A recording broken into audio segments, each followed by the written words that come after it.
konstatojnë që mund të marri zoti Berisha opozita, se do kalojmë edhe te partitë e reja. Ato thonë që është e konsumuar, e vërtet që pushteti gjatë të lodh, edhe vetë bëhet mirë, po kur nuk ke opozit, kur ke vakum përpara, çfarë do të bësh? Pra, ato thonë e ka lodh pushteti i Partisë Socialiste sepse 12 dhe Edi Rama 12. Okej. Po mirë, a mund presësh gjë nga një parti që vjen me ftyrat e 33 vjetëve, me 35 vjetëve më parë me Sali Berishën dhe Tritan Shejon, e Flamur Nokën e tjerë, qa mund presësh nga këta? Ne gjithë i shohim, i gjojmë, pastaj këta flasin për korupcion, po pasurit e këtyre, po pasurit e Tritan Shejot, po pasurit e tjetrit. A nuk janë korupcion? Pra, në këtë situatë, njerëzit marrin më të mirën e asaj që është, dhe Shqipëria do të kaloj, se Shqipëria nuk mund bëhet as me këto deklaratat e këtyre të rive demagog, që do të bëjmë Shqipëria bëhet, jo Shqipëria bëhet, po bëhet do vullnet, dhe do ndërgjegje si popull një herë radhë parë, për ta bërë bashkë, se Shqipëria nuk bëhet me urdhën nga lartë, po Shqipëria bëhet nga njerëzit që jetojnë në Shqipëri dhe të paktën kështu janë bërë vendet perëndimore dhe vendet e zhvilluara në botë. Kurse tek neve njerëzit presin gjithçka nga shteti dhe tjetra është që pse është kjo që gjithë njerëzit duan të shkojnë punojnë në shtet. Në shtet dihet ku do në botë janë rrogat më të ulta. Atëherë përse duhet punojnë në shtet? Duan punojnë në shtet sepse në shtet vidhet, në shtet abuzohet, në shtet bën korrupsion. Ky mentalitet duhet hiqet, kjo duhet jetë në mandatin e 4 Ramës, duhet jetë pika parsore që duhet punoj për një administrat kualitative dhe me kredibilitet dhe tjetë e ndërgjegjshme. Petraj, futemi pak në fushat ligjërisht, duke bazuar dhe të kodi zgjedhor. Çfarë lejohet dhe çfarë nuk lejohet? E kam pas fjalën për shkeljet. Pra, edhe t'i japim dhe një këshill pse jo kandidatëve që të mos abuzojnë.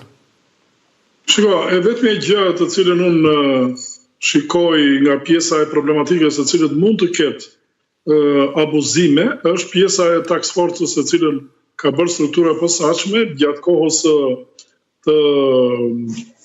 të pjesës së aktivizimit të elementëve mbështetës të cilët do të jenë për deputet të caktuar, mund të kemi denoncime të inskenuara, denoncime jo serioze për të goditur dhe për të hapur një tym, dhe këtu do të jemi, do të shikoni se çfarë do të ndodhi me fillimin e fushatës, kur shumë personazhe, të cilët janë kandidat për deputet, do të akuzohen pa shkaqe për sa i përket atyre influencave që jo pagesa, jo kjo, jo ajo, ju e dini shumë mirë se çfarë ndodh.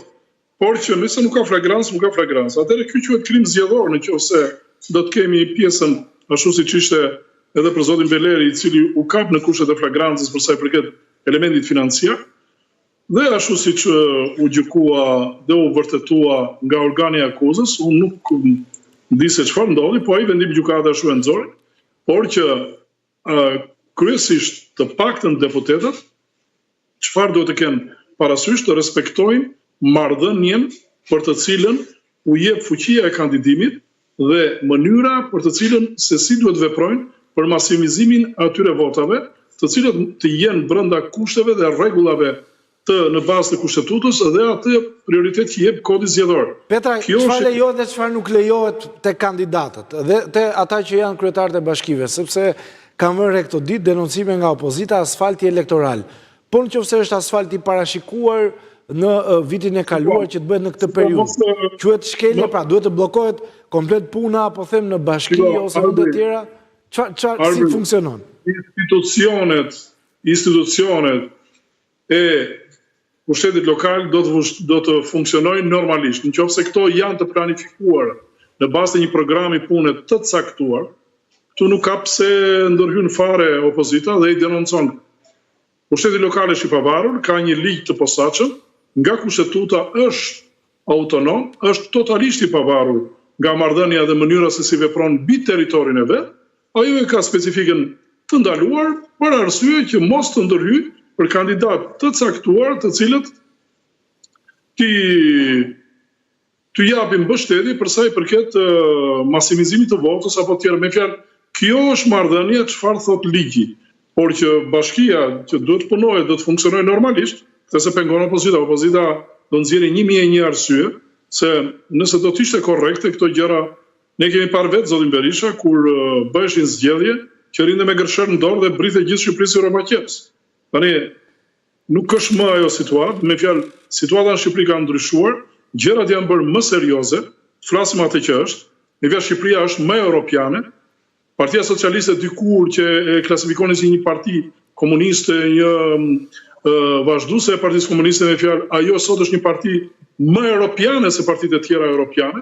Pra aty ka një lloj modernizmi dhe Shqipëria ka një lloj autoriteti krejt ndryshe për sa i përket marrëdhënies për të cilën si ka qenë. Kështu që opozita të vetëm gjë që do të bëj, ja u thash, është vetëm pjesa e denoncimeve, jo të mbështetur mbi ato kriteret të cilët njeh ligji, të cilët thotë që nuk duhet kemi ndikime nëpër shkolla, por të maksimizuar pjesën e ndikimit për vënien në funksion të administratës për sa i përket për zgjedhjet apo të tjera, me fjalë kjo është ajo për të cilën është parë, por që këto janë gjëra të cilët vota është e thjeshtë, vota është personale dhe çdo person mund të vendosë çfarë do.